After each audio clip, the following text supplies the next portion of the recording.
Muy bien, muy buenas noches. Nos encontramos con el grupo M11A, adscrito a la Facultad de Mecatrónica, en la asignatura de Humanidades 2, electiva de Humanidades 2, y que se está denominada aquí como toma de decisiones. En ese caso, nos hemos reunido hoy 24 de noviembre del 2025 y pues son las 6:15 de la tarde porque hemos dejado ese tiempo para que los estudiantes ingresen. Como se puede mirar en el tiempo que lleva transcurrido, pues faltando 5 para las 6, nos habíamos enlazado. Bueno, entonces, tres cosas puntuales frente a cómo se ha venido desenvolviendo la clase. Digamos que, pues, desde el principio, desde que asumimos la asignatura, desde que asumimos el modelo, pues nos sabíamos que de entrada teníamos tres clases de desventaja en relación al resto de los grupos. Y además de eso, pues veíamos en el calendario que se iban a interponer 4 puentes festivos en el resto de la jornada. Dos de ellos en el mes de noviembre, uno en el mes de octubre. Y además de eso, pues el que sabemos todos que se da el 8 de diciembre. Por esa razón, pues vieron que intentamos durante todo el tiempo, pues estar viendo cómo salvábamos la situación de tal manera que pues se cumpliera los objetivos previstos de la clase en las temáticas y segundo, y tal vez más importante, pues que obviamente se cumplieran lo que se esperaba de la misma. En ese orden de ideas, pues entonces, pues sí, la mejor forma que encontré fue tal vez invitar a una serie de compañeros expertos para que nos vinieran a orientar frente a ese tipo de posturas, porque pues obviamente tienen una experticia superior a la mía. Pues yo conozco la temática, la manejo, pero no soy experto. Hay personas que se han dedicado a ese nivel de experticia y por eso pues trajimos al doctor Federico Guzmán para que nos hablara desde instancias de gobierno, trajimos a Diego Aski, trajimos a la doctora Soyun Choi para que nos hablara desde la internacionalización y la interculturalidad. Trajimos a los compañeros de Ecuador, a la doctora Elba, Lara, a Cristian. Castro, al profe Ernesto, ¿cierto? Para que también nos estuvieran con nosotros acompañando y así sucesivamente. Fuimos trayendo varias personas con el ánimo de que pues ellas nos fueran orientando. En ese sentido, pues entonces, hoy pues quisimos traer a la doctora Ivanier Hermosilla, que ya la ven ahí ustedes en sala, que es una compañera que nos acompaña desde Chile, si no estoy mal, desde la Universidad de Chile. Me excusan que no he tenido la oportunidad de viajar a Chile, entonces de pronto puedo estar pronunciando mal tanto el nombre como la institución, pero pues le hemos pedido el favor para que nos oriente. Además de eso, pues entonces una vez terminada la disertación con ella, nos vamos a corresponder, pues mirar algunos asuntos metodológicos, especialmente del segundo corte, porque pues le expresaba yo a su señor decano, me decía, pero es que mira que las notas se subieron 2 días después de cerrada la plataforma. Pues claro, porque se metieron 2 lunes festivos, ¿qué podíamos hacer? Se metió el lunes del 3 y el lunes del 17 de noviembre, pues a ver qué podíamos hacer. No me podía inventar las notas. Y si teníamos en cuenta que la cátedra TIC también se realizó un lunes, y si teníamos en cuenta que el congreso de la universidad se desarrolló lunes y martes, y si teníamos en cuenta algunos otros tipos de situaciones, pues su merced entenderá que pues obviamente pues digamos hemos tenido que hacer saltos maratónicos con el ánimo de cumplir en lo académico y en lo administrativo. Entonces, en ese orden de ideas, pues algunos compañeros entiendo que no, de pronto no entendieron el desarrollo del trabajo del examen, pues me preguntaban por interno qué tiene que hacer, pues corregir el examen. ¿Qué más tiene que hacer? O sea, yo no, si su merced lo hizo mal, pues ¿qué tendría que hacer? Pues si yo entrego mal el informe al jefe, ¿qué tengo que hacer? Pues corregir el informe. O sea, pues es ya lo mismo si ya lo entregué hoy, lo entregué mañana, ya yo entregué, hice una entrega. No era lo que se estaba pidiendo o no era como se estaba pidiendo, perfecto. ¿Qué me corresponde hacer? Pues mejorarlo y volverlo a entregar. Esa es la solución que le he dado a todos, con el ánimo de que me dicen es que no se entendió, no entendimos bien qué había que hacer. Perfecto, pues entonces corríjalo para podérselo volver a calificar. ¿Qué más podría hacer? ¿Qué más podría decirle? Porque pues la intención es que se haga la actividad como corresponde. ¿Qué era lo que correspondía hacer? Pues habíamos tenido la experticia de la posibilidad de escuchar casi 6 presentaciones, por eso me tomé la molestia de mencionarlo, y la idea era que ahora su merced, en esos mismos 20 minutos que le hemos dado a ellos, eléveme su opinión personal, su opinión profesional, su opinión como experto en un área que se supone pues que ya va a tener que empezar a ejercer el siguiente semestre. O sea, a partir del siguiente año ya se supone que no estamos hablando con un estudiante, sino con alguien que pues entra al mundo profesional, al mundo laboral, y pues se esperaría que entonces esa toma de decisiones pues le permitiera, pues no es lo mismo un estudiante de primer semestre que está limitado por las funciones de los papás, por las situaciones con los compañeros, y a un compañero pues que ya se encuentra en último semestre y que obviamente pues tiene un nivel distinto de visibilidad, porque obviamente pues ya tiene una trayectoria cognitiva y además de eso pues una experticia en la carrera. Entonces, eso era lo que se le pedía en ese desarrollo. Algunos compañeros se pusieron dos o tres, no recuerdo que fuera una indicación válida. Pues, ¿qué fue lo que le pedía a sus compañeros? Pues sencillo, pues haga su propio trabajo. Pues si usted lo había hecho con tal persona, pues entonces haga ahora el suyo. Sí, o sea, si, no es que lo hicimos entre los dos, pero no, yo no dije que no se podía hacer así. Pues entonces dígale a su amigo también que le ayude, pero ahora el que habla es usted. Yo no estoy diciendo que no lo pueden hacer de esa manera. Estoy diciendo es que no me interesa qué piensan los autores en ese momento, sino usted a propósito de eso que dice. En ese sentido, pues entonces miraríamos en el segundo momento, miraríamos esas novedades de la nota, y una tercera, pues algún compañero que me hizo llegar pues alguna insatisfacción frente a la misma, pues hombre, pues se atiende sin ningún problema. Sí, o sea, obviamente de pronto el trabajo sí lo subió, pero no lo vi. De pronto fue que lo envió al correo, porque como a mí me envían varios trabajos, no lo suben a la plataforma, sino lo envían al correo. No digo que sea válido, pero pues miremos a ver qué fue lo que pasó. Si de pronto su merced lo subió donde no era, pues entonces se pasa a donde es. ¿Listo? Entonces, ese sería el tercer momento y nos correspondería pues entonces las actividades, a vislumbrar las actividades que corresponderían a este tercer corte. El problema, como decíamos, es que el 8 es feriado y se supone que para el 15 ya tenemos que estar entregando notas. La clase formal es dentro de 8 días. ¿Sí? Eso es lo que quiere decir esta acción. Y pues nos corresponderá pues entonces dictar la clase y subirle el examen de una vez, porque pues el examen se supondría que tendría que hacerse del 8 al 12, ¿cierto? Pero el 8 es festivo, entonces pues sí, pero le pido el favor para no tener que estar aquí 24 de diciembre, pues entonces haciendo presentación de trabajo. Si nos corresponde a nosotros, dice mi calendario que va hasta el 17. Es decir, que el 15 de diciembre ya tendríamos que tener las notas. No es que el 15 vamos a sacar las notas, sino que el 15 ya deberíamos tener las notas, porque si mi contrato va hasta el 17, significa que el 15 ya tendría que haber sacado un paz y salvo. Quiero hacer esa precisión con el ánimo de que se entienda por qué lo vamos a manejar de esa manera.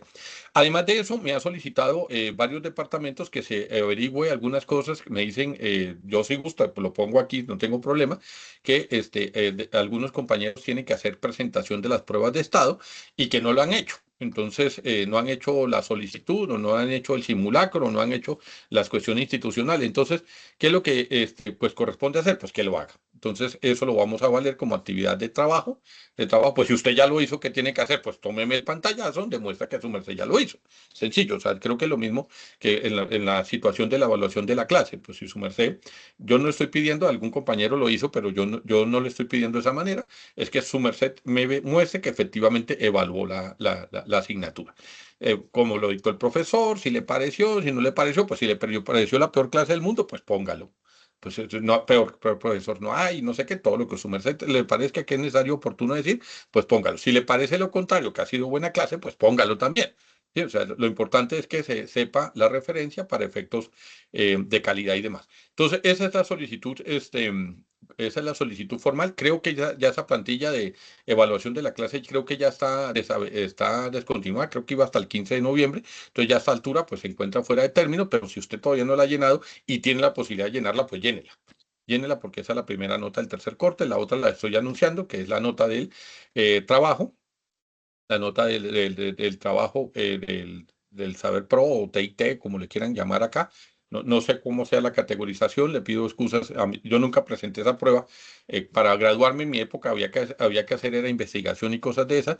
Entonces, ya que a su merced le corresponde eso, pues entonces le voy a pedir el favor que su merced me muestre que efectivamente presentó la actividad, y pues la nota pues se sacará por curva de rendimiento, como se dice, curva de acción, que es lo que se tiende a mirar, porque todos sabemos que de los cinco ítems, tres le pegan a esta asignatura. Cívica, le pega la parte cívica, le pega comprensión de lectura, lectoescritura, como llaman ellos popularmente, y además de eso le pega por el lado de historiosidad, de historia.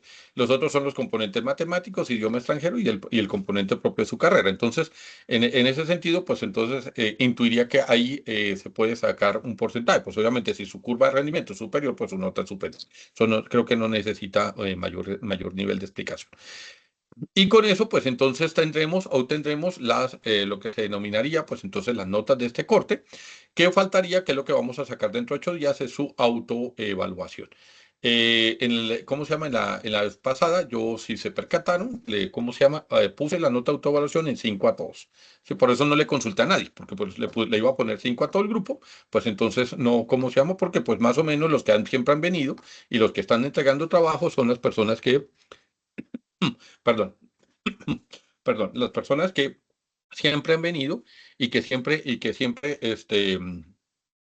han asistido son las que siempre están entregando trabajo. Entonces, pues mirando todas las vicisitudes y demás, que el puente festivo, que lo de la jornada, que lo de la cátedra a ti, que lo de la no sé qué, que el lunes no sé qué, que la reunión con el decano, todas esas cosas que nosotros sabemos que han pasado, pues entonces, mirando todas esas situaciones, yo le puse la máxima nota a todos, por eso no se le consultó a ninguno y por eso, pues digamos que las notas fueron relativamente altas, pero la intención es que, pues dice el reglamento que corresponde,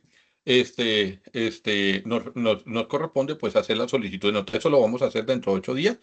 Y pues hoy, mi doctora Hermosilla ya se encuentra en sala. Yo ya la veo en sala, pero no veo, voy a escribirle por aquí interno.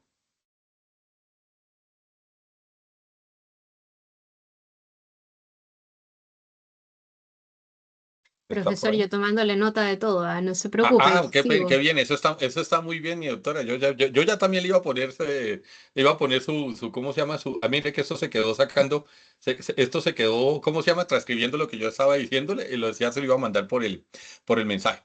Bueno, entonces, esta parte, por supuesto, mi doctora Hermosilla no va a estar en la grabación, pero pues se la pongo para que su merced vea que estamos aquí con el grupo, estamos el grupo de la ETIC, de la Escuela Tecnológica Instituto Técnico Central.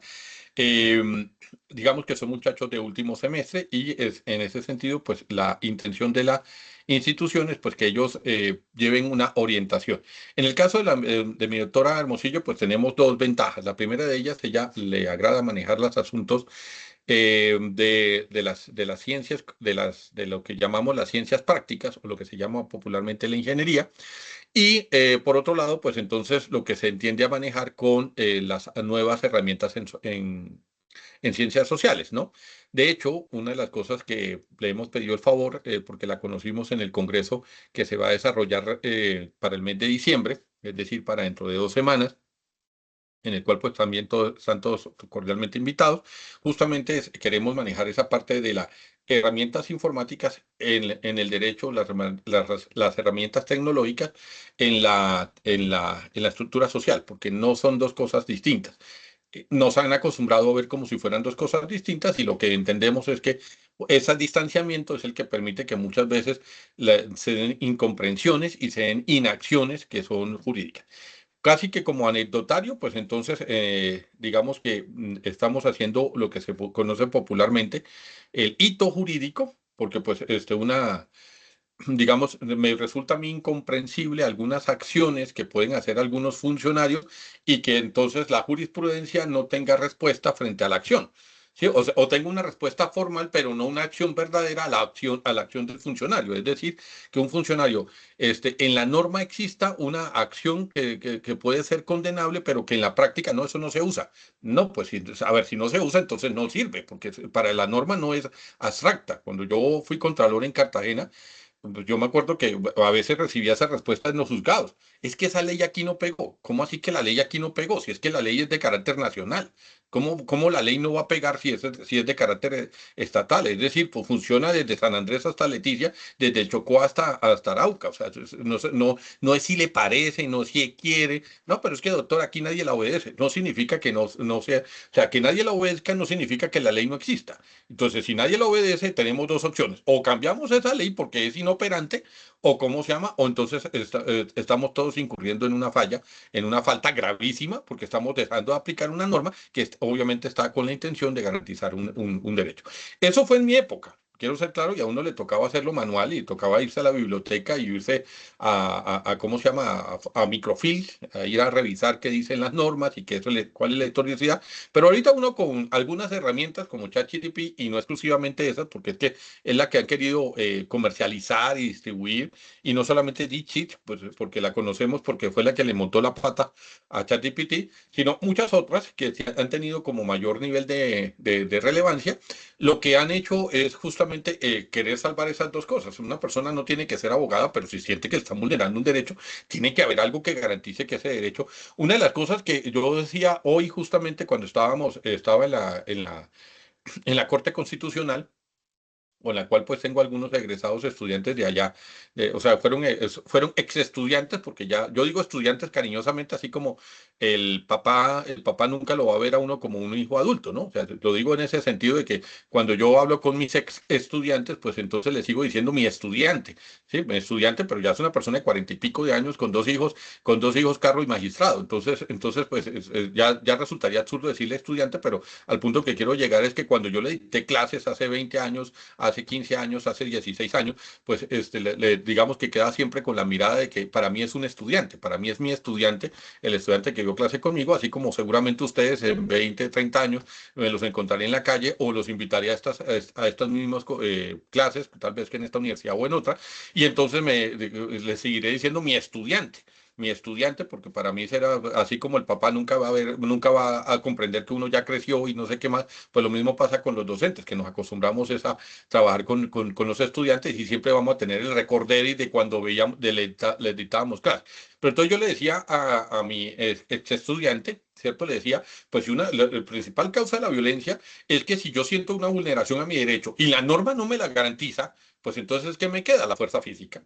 Esa es la principal causa de la violencia. Si yo veo que la norma me garantiza mi derecho y yo veo que la norma es operativa y yo veo que una injusticia se puede corregir a través de la jurisprudencia, no necesito recurrir a mi fuerza individual. Pero si yo veo que es lo contrario, que mi jefe me pasa por encima, que el vecino viene y me agrede la familia, que ¿cómo se llama? El ladrón viene y me quita las pertenencias, y yo soy el malo de la situación, porque entonces si cojo al ladrón y le doy su golpiza, entonces que usted cómo mire cómo es que el señor tiene derecho al debido proceso. Entonces le alego al vecino por meterse en mi propiedad, pero es que usted es el que tiene problemas de ira. Y entonces el jefe viene, no, pero es que es mejor conservar el trabajo. Entonces lo que termina haciendo es una persona que se va ganando grados de resentimiento hasta que un día coge una 39 y vaya a hacer justicia propia. Entonces, pero es que, ¿cómo se le ocurrió? Pero es que no sé qué, pero el problema, le decía yo, radicó justamente en que la persona estaba buscando formas de operación de su solución a un problema que es real que tiene, y entonces la jurisprudencia le dice que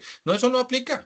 No, eso no funciona, no, eso no se da, pero es que la norma lo habla es para cosas más grandes. Entonces, si el problema de la gente, el problema de a pie de la gente es insignificante, pues entonces se entiende por qué hemos vivido 70 años en un conflicto.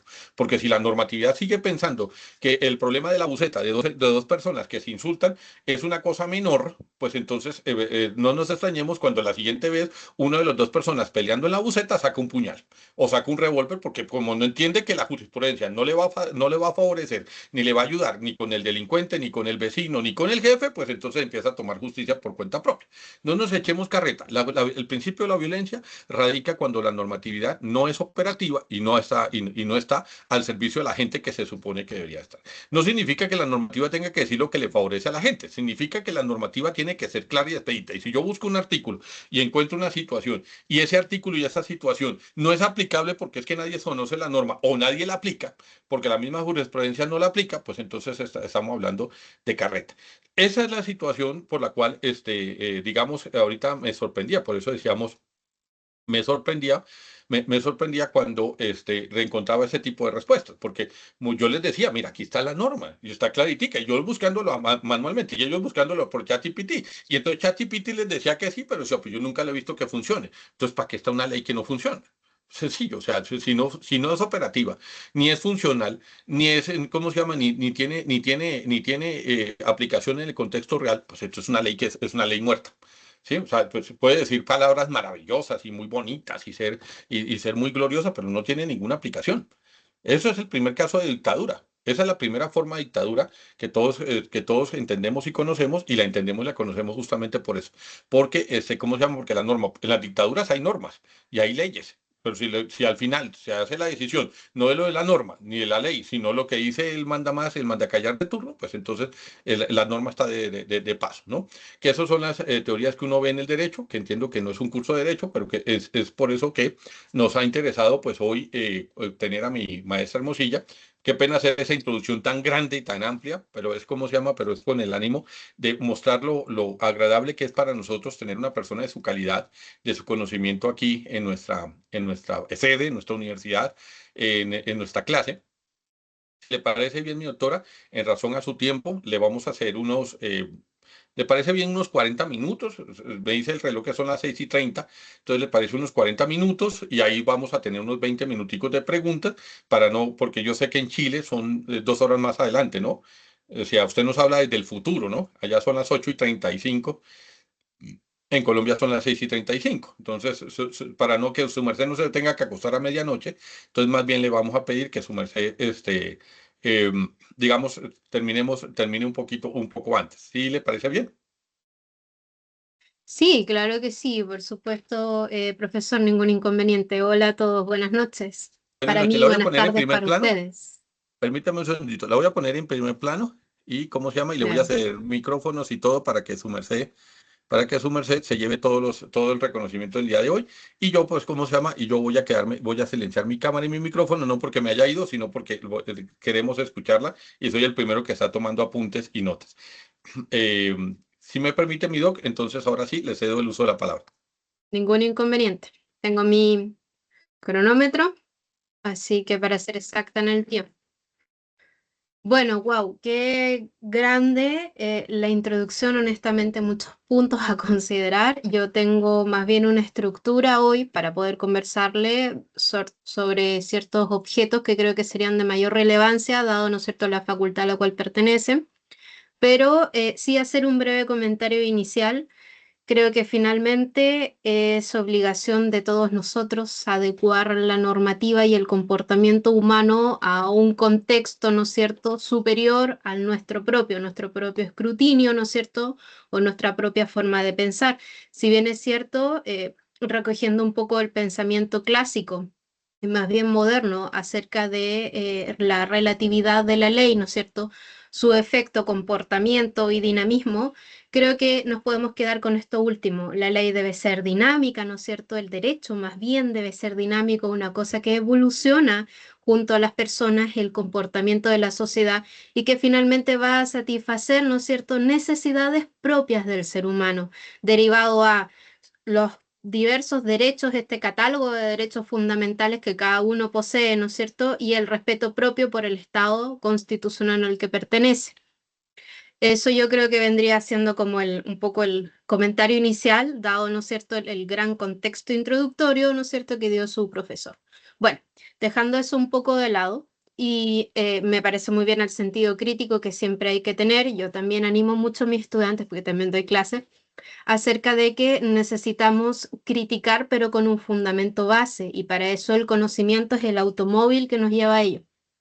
A ver, yo hoy les vengo a hablar de la inteligencia artificial desde el punto de vista de un marco, ¿no es cierto?, del derecho no solamente normativo, porque sabemos que, como les venía diciendo, la ley evoluciona, va cambiando conforme el tiempo, y por tanto hoy tenemos, ¿no es cierto?, ciertos objetivos y premisas intelectuales, y obviamente con el paso del tiempo esto se va a ir redefiniendo.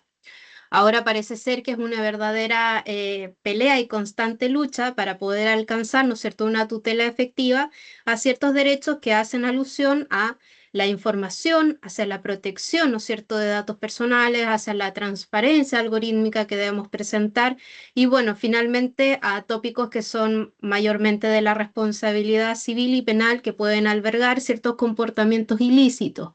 Cuando hablo de comportamientos ilícitos, obviamente se hace alusión aquellos actos que están fuera del dominio de la ley, ¿no es cierto?, fuera del dominio de lo que está permitido por nuestra propia regulación.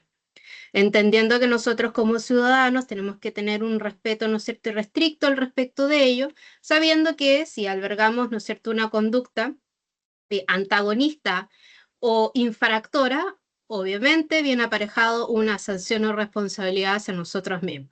Dicho así, parece un poco aburrido, más bien algo de sin relevancia, pero cuando nosotros lo llevamos a un ejercicio práctico concreto, esto cambia totalmente.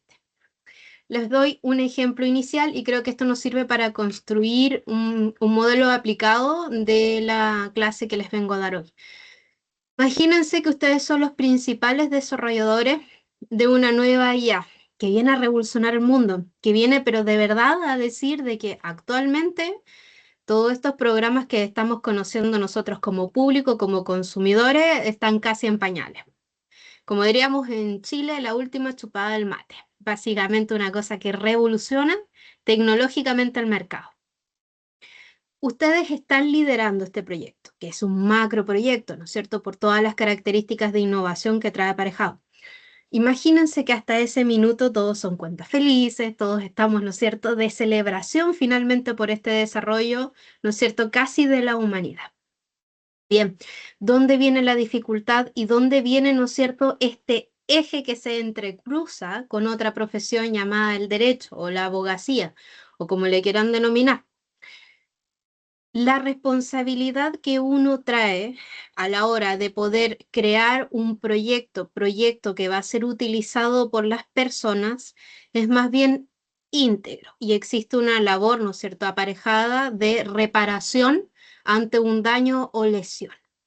Dicho de otra forma, si existe una vulneración de diversa índole, ya sea, por ejemplo, una filtración de datos personales, esto obviamente significaría que nosotros, al estar a la vanguardia y liderando este proyecto, estaríamos, ¿no es cierto?, arriesgando nuestro propio cuello. Y ahí es donde viene el tema de decir, bueno, pero toda la responsabilidad recae sobre mis hombros o finalmente es una responsabilidad compartida, ¿por qué sucedió esto? Empecemos, ¿no es cierto?, a hacer un catastro del tema.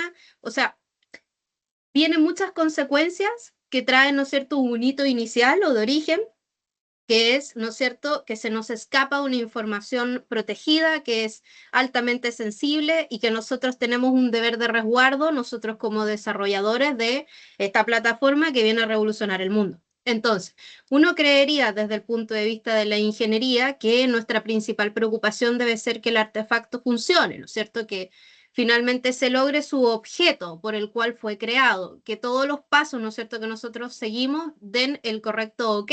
¿No es cierto?, la luz verde, el banderazo, como le queramos denominar. Yo hace un tiempo atrás estuve en conversación con una muy buena amiga, que de hecho ella es ingeniera de profesión, ingeniera química para serles más preciso, y está trabajando en una tesis de simulación, por lo cual ha utilizado la inteligencia artificial. Y me decía, bueno, pero en realidad, ¿cuál es la importancia de que mi comportamiento tecnológico pueda derivar en algún tipo de responsabilidad asociado o que yo tenga que tener algún tipo de conducta adecuada a la normativa? ¿Por qué tenemos que transitar hacia ese camino si yo soy ingeniera y tú, bueno, eres abogado? O sea, ¿dónde se cruzan los canales finalmente? ¿Dónde está el puente de comunicación?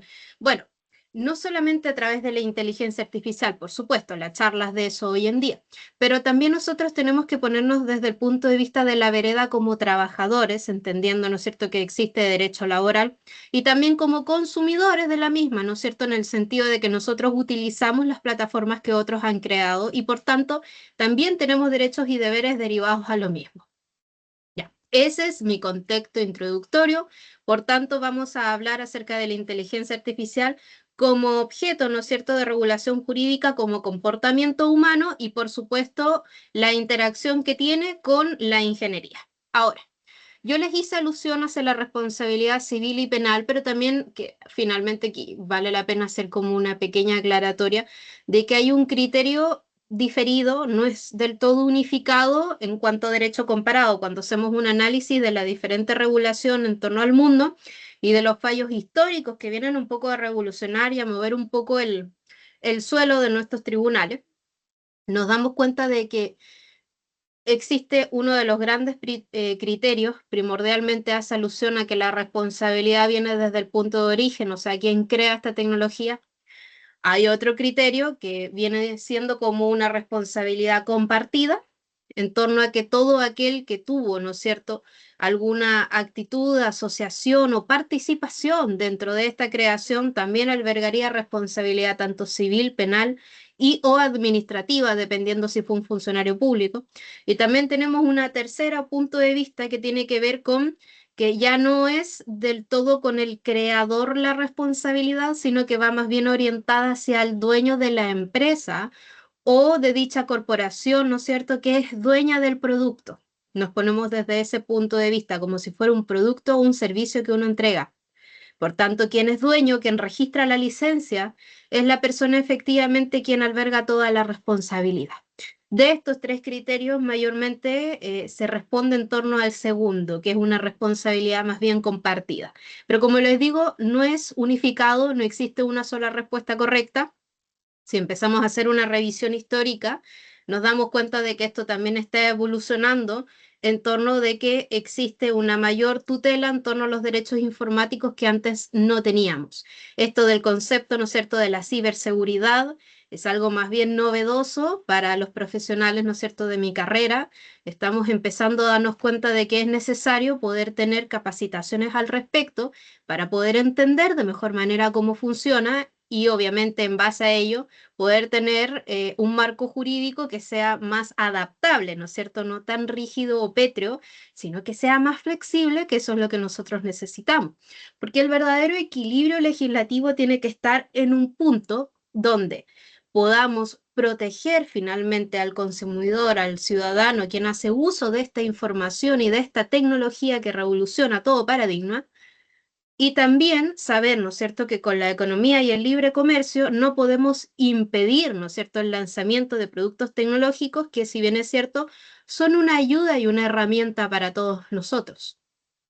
Ahora, vale la pena aquí también hacer otra claridad o sentido de luz, como suelo decir yo, acerca de herramientas.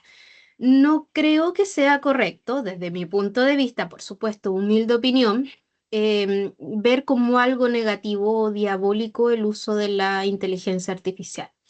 Yo no creo en que uno deba de inmediato cerrarse en una postura y decir, de esta agua no beberé. Yo no lo creo. Yo creo que nosotros tenemos que adaptarnos a esta situación, una transformación de cambio inclusivo, en donde nuestros equipos de trabajo sean interdisciplinarios. Nosotros necesitamos de ustedes y ustedes necesitan de nosotros. No podemos seguir teniendo, ¿no es cierto?, una mirada tan focalizada en el centro de nosotros mismos, porque hay cosas que se nos escapan del control porque no estamos preparados para ello. Nosotros somos especialistas en una materia, quizás en dos o tres, pero no en todas. Y ahí es donde es necesario apoyarse en un buen equipo de colaboración y vínculo. Este equipo que podría ser parte de una misma empresa o un equipo mirado como la sociedad completa, ¿ya? Entonces, la herramienta siempre va a ser un medio o un instrumento para alcanzar un fin, si recogemos la definición de la Real Academia Española en su tercera acepción. Yo creo que si aplicamos ello, dejando un poco el tema del origen etimológico, etcétera, que no vamos, esto no es una clase de latín, sino que lo llevamos a un ejercicio concreto, un desarrollador que tiene una idea, que tiene un sueño, lo quiere alcanzar, trabaja justamente incansablemente para lograrlo, tiene todo un equipo, lo logran. Yo no veo por qué, si se toman las medidas de resguardo necesarias, tendríamos que ver esto con malos ojos. Yo creo todo lo opuesto. Debiéramos acercarle las herramientas de conocimiento desde el punto de vista legal para que gocen, ¿no es cierto?, de una protección no solamente hacia la sociedad, sino hacia el mismo desarrollador o hacia la misma persona que tiene la licencia de este producto. Porque muchas veces pasa que ante el desconocimiento cometemos errores no porque exista, ¿no es cierto?, una conducta dolosa donde nosotros queramos generar un daño. Yo no creo realmente que el ser humano, por completo, como raza casi, todos tengan esta iniciativa de connotación de daño, de deterioro al otro. Yo no lo creo. Yo creo que hay muy buenos profesionales que necesitan de apoyo en este aspecto, ¿no es cierto?, en el ámbito legal, y también tenemos buenos profesionales en el ámbito legal que necesitamos el apoyo de ustedes para poder tener un fiel reflejo de la realidad, porque muchas veces depende de quién cuenta la historia para ver quiénes son los buenos y quiénes son los malos. Entonces, sentemos mesas de diálogo y estas instancias, por ejemplo, son maravillosas y por eso yo públicamente doy los agradecimientos a Tertulia Académica, por supuesto, por haberme hecho tan maravillosa invitación para poder compartir mis puntos de vista y acercarles un poco de mi mundo, ¿no es cierto?, del ámbito del derecho a ustedes y que podamos tener, ¿no es cierto?, este intercambio tan rico, tan bueno al respecto, porque creo que ahí está la clave del éxito, ¿no es cierto?, en saber colaborar, en saber hacer redes de apoyo en áreas temáticas que uno no maneja. Bien. Dejando esto, ¿no es cierto?, un poco en pausa y yendo hacia el punto de vista de la transparencia algorítmica, que es otro de los grandes pilares en cuanto a la construcción de este diálogo. A ver, wow, cuando uno habla de transparencia, yo no sé si a ustedes les sucede, pero suelo imaginar un vidrio impecable, sin ninguna mancha, una cosa pero fantástica donde uno puede ver que traspasa la luz y que uno ve exactamente lo que está al otro lado. Y el otro lado te puede ver exactamente a lo que tú ves. O sea, un efecto espejo completo, pero un espejo en ambos lados, ¿cierto? No solamente mirándose a una cara, sino todas. Es como un efecto 360. Ya, hasta ese punto de vista, ¿no es cierto? Todo parece muy bueno, todo parece muy luminoso, pero el esfuerzo que requiere esto es titánico para poder lograrlo en la realidad, porque sabemos de que una transparencia algorítmica completa es riesgosa desde el punto de vista del efecto comercial que aquello puede tener, es riesgosa desde el punto de vista de los datos que nosotros guardamos, esa información sensible de cómo opera nuestro producto finalmente. Entonces, y esto dentro de los grandes riesgos, porque va a haber una lista de 500 efectos, ¿no es cierto?, negativos que pueda traer aparejado. También sabemos que un sistema basado en caja negra, ¿no es cierto?, genera dudas acerca de su opacidad, ¿no es cierto?, y de su forma de funcionamiento.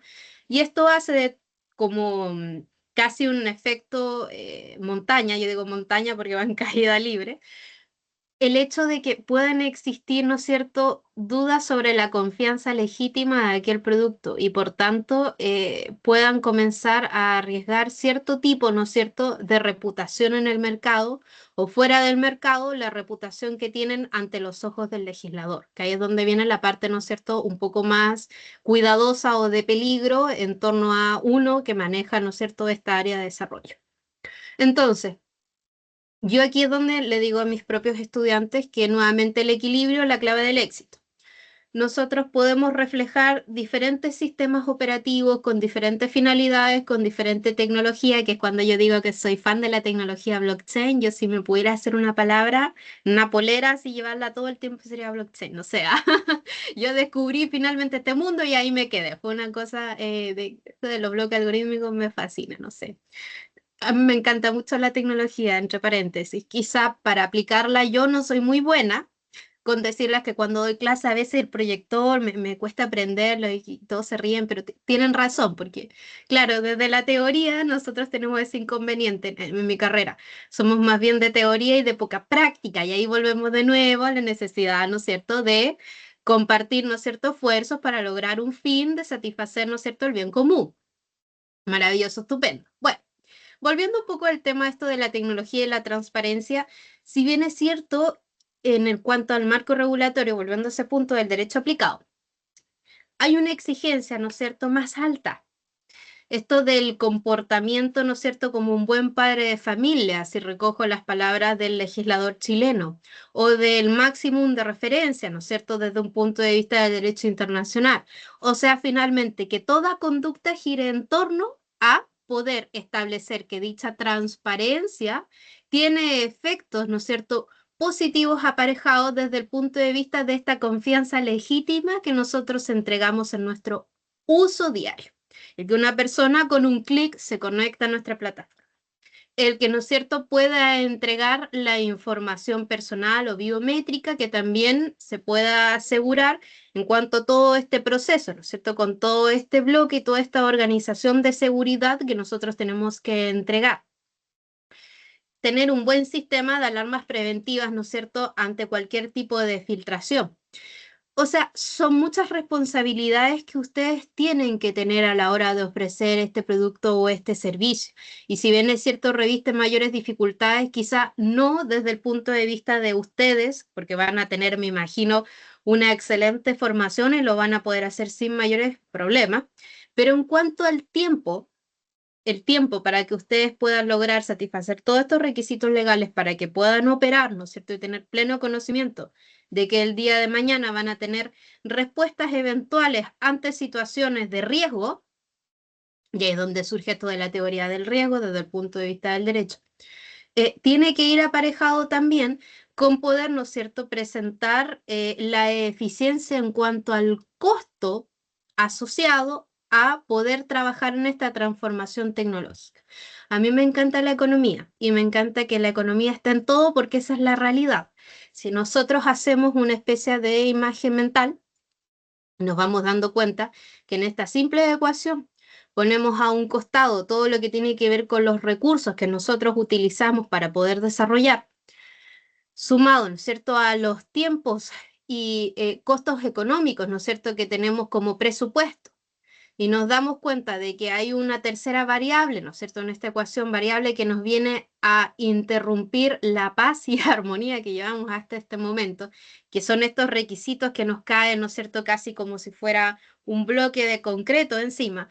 Nos damos cuenta de que a veces no vamos a poder entregar un resultado, ¿no es cierto?, que represente nuestros propios intereses, porque seamos honestos, nosotros no vamos a trabajar por bolitas de dulce, ¿no es cierto? Nosotros obviamente tenemos que satisfacer nuestras propias necesidades personales.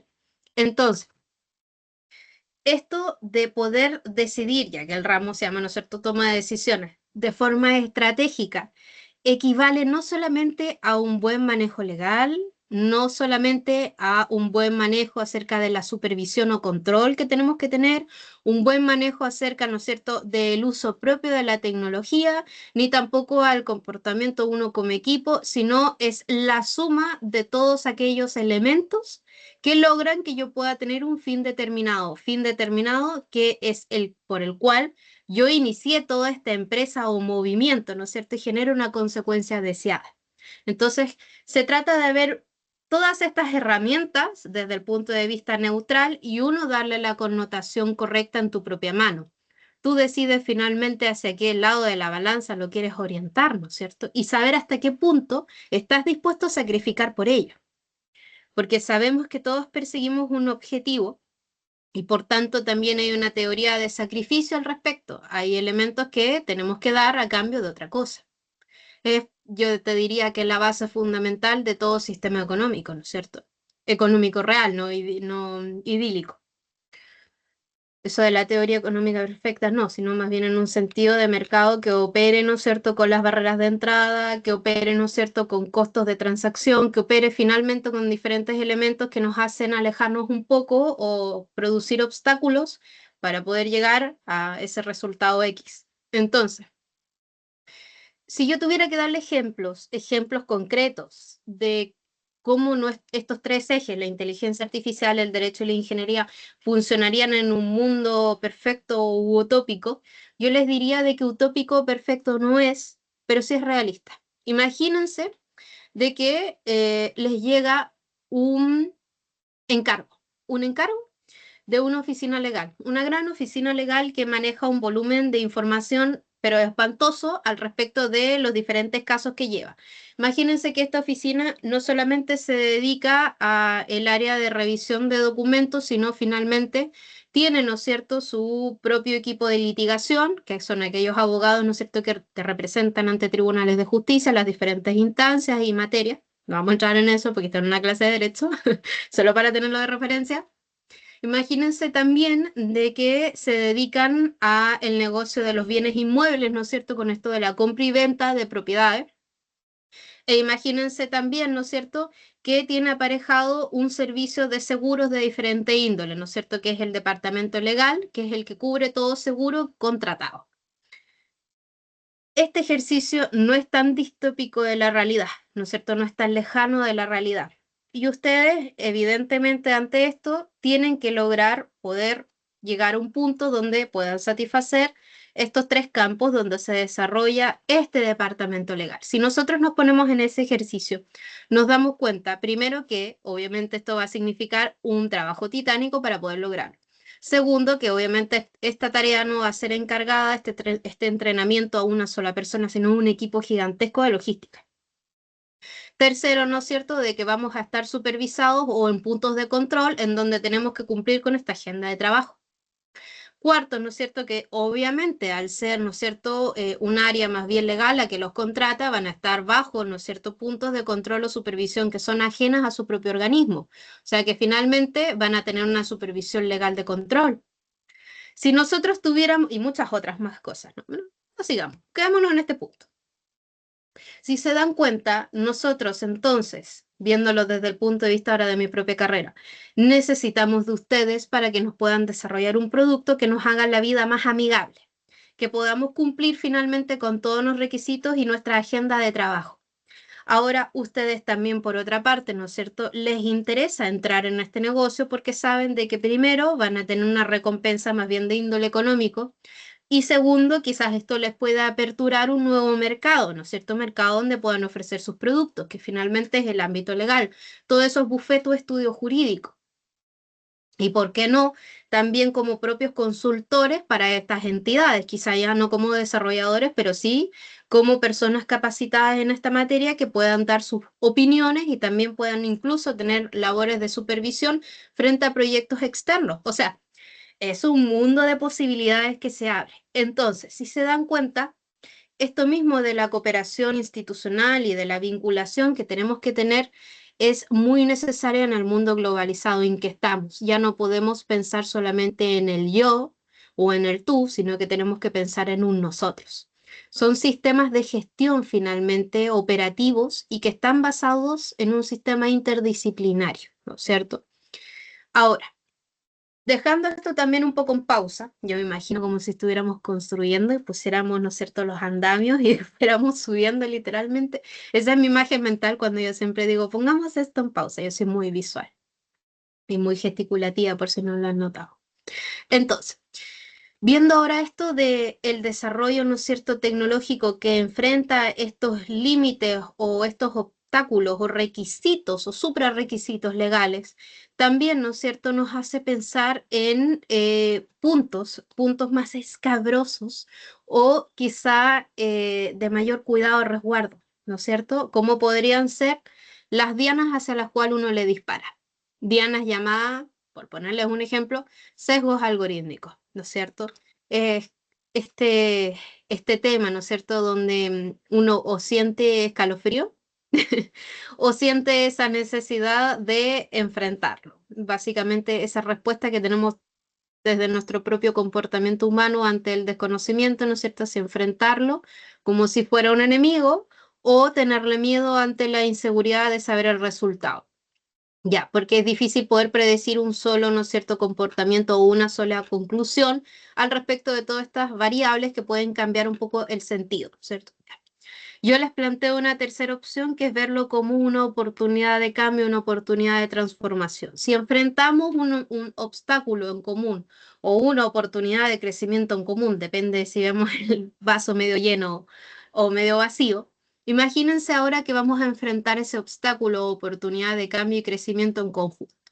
Nosotros podemos hablarle desde el punto de vista legal acerca de la relación que podría tener un sesgo algorítmico con una responsabilidad aparejada o con una infracción hacia la transparencia y el buen funcionamiento y tutela efectiva de los derechos. Y ustedes nos podrían hablar acerca de cómo podríamos operativamente, ¿no es cierto?, a través de esta información que uno le entrega, ¿no es cierto?, al sistema y a través del entrenamiento que uno debe tener, la forma de no llegar a este resultado. Si se dan cuenta, este esfuerzo colaborativo podría albergar entonces que ocurran cosas distintas a lo que pasó en un fallo histórico. No sé si algunos de ustedes lo han escuchado, que de hecho yo aquí lo traje anotado porque me di cuenta de que si solamente les hablaba de casos hipotéticos, esto podría no tener quizá una función más realista y práctica. Y si algo me he dado cuenta al respecto, ¿no es cierto?, de todo esto de las ciencias aplicadas, es que ustedes son 2 más 2 4. Necesitan, ¿no es cierto?, algo concreto y no más bien intangible. En cambio, nosotros somos más bien intangibles y un poco abstractos a la hora de poder llegar a un resultado. Son formas distintas, ¿no es cierto?, de final procesar la información, pero llegando a una misma conclusión. Ya, el primer caso, ¿no es cierto?, es el sesgo de Compass, que después, si es que su queridísimo profesor me lo permite, les voy a compartir una información al respecto de ese caso que quizás les podría merecer, ¿no es cierto?, especial mención, como para que ustedes después lo puedan estudiar. O también el caso, ¿no es cierto?, acerca de los sesgos en cuanto a la información biométrica y de reconocimiento facial sobre ciertas... ¿cómo decirlo?, ciertos grupos humanos que son más bien minoritarios y que por desgracia, en cuanto a un contexto histórico, son sujetos de vulnerabilidad, como podrían ser personas de una raza distinta, personas de una religión distinta, y que por la mera apariencia uno o nosotros no, pero finalmente el comportamiento común de la raza y de la sociedad humana es que trae ciertos prejuicios a la hora de visualizarlos, y pareciese, ¿no es cierto?, que tuvieran este estigma, por desgracia, ¿no es cierto?, este chivo expiatorio, aparejados a su propia piel. Entonces, ¿cómo se podría esto unir, ¿no es cierto?, frente a un caso real respecto de los sesgos, ¿no es cierto?, que puede producir un sistema? Es que se utilice, ¿no es cierto?, a través de sistemas de reconocimiento facial para las policías, ¿no es cierto?, de investigación o efectivos policiales, que existen órdenes de arresto efectivas, ¿no es cierto?, que en este punto del partido estamos buscando a una persona determinada, ¿no es cierto?, por una conducta ilícita y que por tanto, ¿no es cierto?, tiene cargos a su vez donde va a enfrentar el sistema de justicia, que por tanto está siendo perseguido, ¿no es cierto?, de forma nacional o incluso internacional, y que de un falso positivo. Ahí está el punto, ¿no es cierto?, donde uno ya puede decir cómo podemos arreglar este gran problema. El gran problema desde el punto de vista de que, viéndolo más fríamente, el sistema, ¿no es cierto?, presenta graves dificultades en cuanto a su funcionamiento y arriesga, ¿no es cierto?, que estos patrones erróneos, estos patrones gigantes, ¿no es cierto?, que uno los ve como si fuera un cráter del tamaño de la luna, nos traiga un goteo en nuestro propio techo.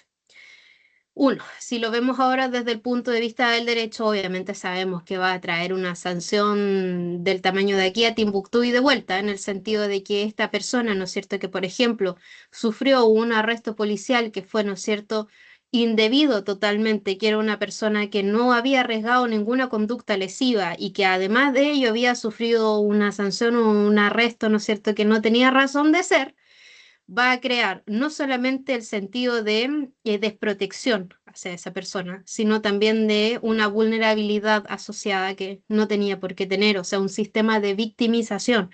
Y aparte de ello, vamos a encontrarnos nuevamente con un sentido discriminatorio en su efecto o connotación totalmente negativo por, ¿no es cierto?, una discriminación totalmente arbitraria, por aquello que no tiene sentido, justificación, certeza ni precisión.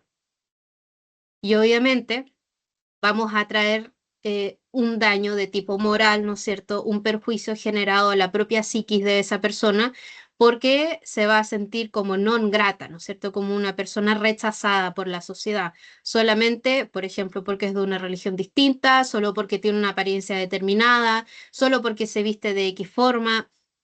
Entonces, ¿dónde está el límite entre la protección que le debemos entregar y el que por otra parte pareciera ser que nuestros esfuerzos son inútiles, ¿no es cierto? Porque se nos escapan situaciones donde tenemos sujetos de derecho que deben gozar de protección y es el mismo sistema el que las vulnera? Eso es lo más terrible de la situación.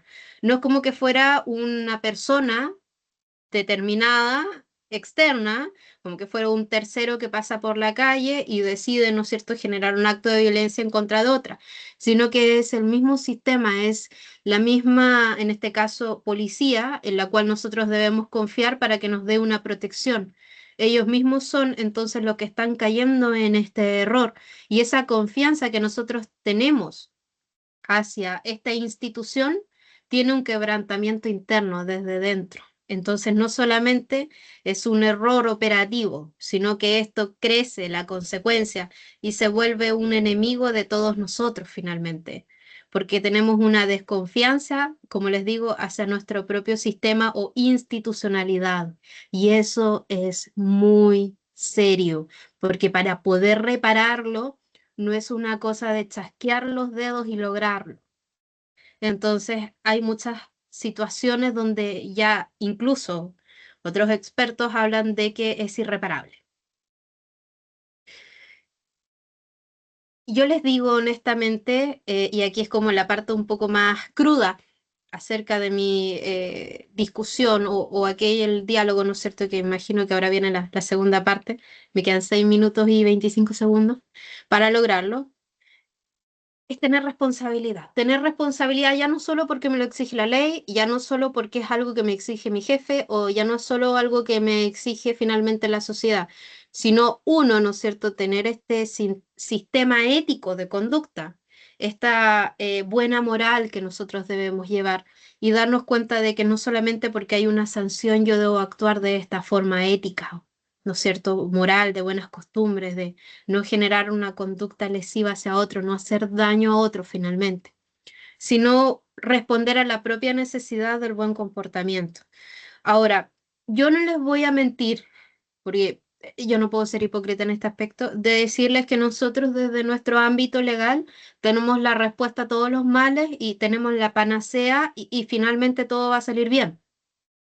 Tampoco me voy a poner pesimista y les voy a decir es que estamos condenados al fracaso.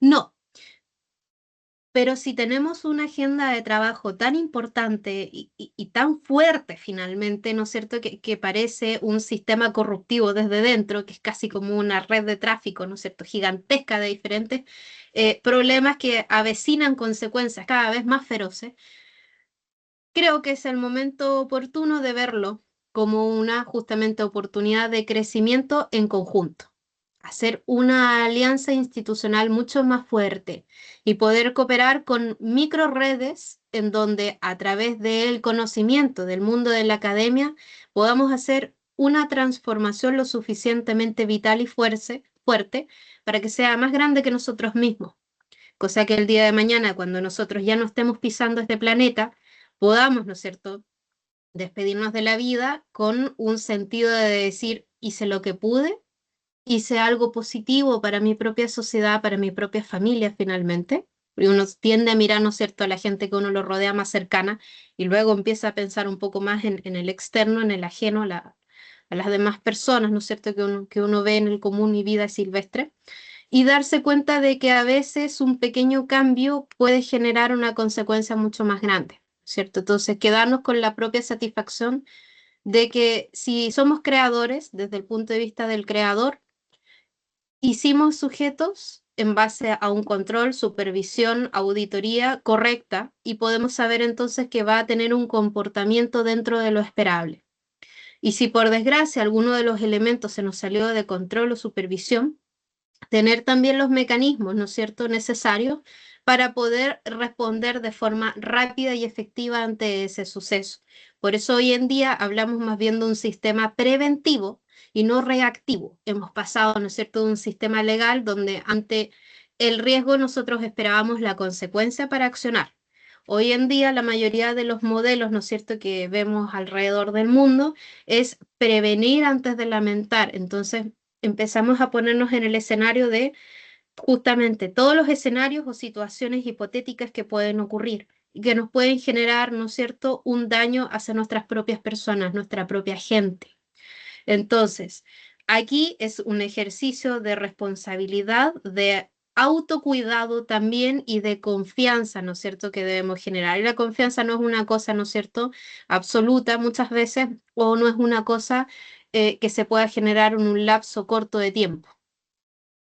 Así que son muchos los obstáculos que enfrentamos desde el punto de vista operativo ustedes, desde el punto de vista de los mecanismos de control en el ámbito legal y, por qué no, también de todos otros profesionales que interactúan en este sistema. Desde el punto de vista de un médico que va a utilizar una plataforma de sistema que le ayude, por ejemplo, a hacer revisión de las imágenes de todos los exámenes audiovisuales que tienen que tener sus pacientes en su consulta, o un sistema, ¿no es cierto?, de construcción en donde estén revisando una cantidad alta de planos y quieran ver la verificación, ¿no es cierto?, de dicha documentación y ver si es correcta en cuanto a tiempo, en cuanto a logística, en cuanto a transporte, y según eso puedan entregar su servicio. O aquel legislador, ¿no es cierto?, que está en el Congreso y que tiene sobre sus hombros una responsabilidad máxima de poder otorgar, ¿no es cierto?, a la propia ciudadanía una ley o un instrumento legal que redefina, ¿no es cierto?, su propio paradero futuro, que sea algo que refleje la identidad nacional, que busque satisfacer las necesidades y que sea, ¿no es cierto?, transparente y un modelo adecuado, no solamente una norma con letra muerta, sino algo que tenga un sentido, ¿no es cierto?, real y eficaz ante las dificultades por la cual fue creada. Que una ley no se crea porque sí, sino porque finalmente responde ante una necesidad de tipo colectiva. Entonces, ponernos en todos los escenarios es difícil, si bien es cierto, pero no imposible desde el punto de vista del 100%, por supuesto imposible, pero desde el punto de vista de poder por lo menos responder a la mayoría de estas necesidades, sí. Siempre que tengamos, ¿no es cierto?, consultores eficaces, que pueden ser ustedes el día de mañana, o ciudadanos que estén, ¿no es cierto?, constantemente supervisando su propio sistema, ¿no es cierto?, su propio sistema legal, a través de interacciones ciudadanas, ¿no es cierto?, atención ciudadana, como puede ser incluso un fiel reflejo del derecho a sufragio. Ya es una forma de ejercer sus derechos como ciudadano, es una forma de tener voz y voto frente a las decisiones, ¿no es cierto?, que uno toma como Estado.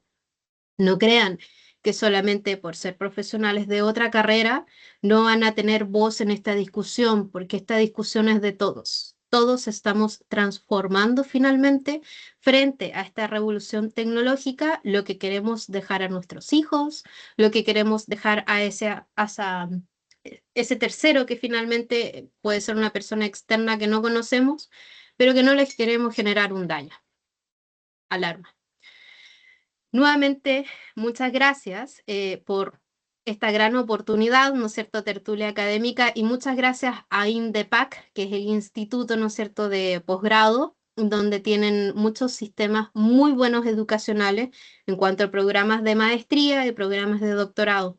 Yo, a través del querido profesor Rafael, también les voy a hacer llegar la información, porque es necesario también que ustedes se capaciten en torno a temáticas legales que van a tener que enfrentar en su mundo profesional, porque ya no son ajenos a ello, ya desde el momento en que uno nace, ya es un sujeto de derecho reconocido como tal y que goza de tutela, pero también del cumplimiento de obligaciones. Entonces esto es algo que nos acompaña hasta la muerte e incluso después de la muerte. Es una cosa impresionante. Así que hay que verlo como algo positivo, no como algo negativo, una opción de cambio. Muchas gracias, mi doctora Hermosilla. ¿Cómo se encuentra? Su apellido hace honor a su belleza. Entonces, acá en Colombia, Muchas gracias. Hermosilla es eso. Ah, No, no sé mire, si en muchas Chile gracias. también. No, fíjese, no, de hecho, para el sur hay mucha gente que tiene este apellido, es bastante común. Así que me he encontrado con primos que a veces ni yo sabía que eran primos. Es algo divertido en ese aspecto. Muchas gracias por toda esa interpretación. Hemos seleccionado de las preguntas que se nos han hecho llegar, hemos seleccionado tres, Perfecto, porque pues hay muchas preguntas, pero pues el estoy asunto es preparada.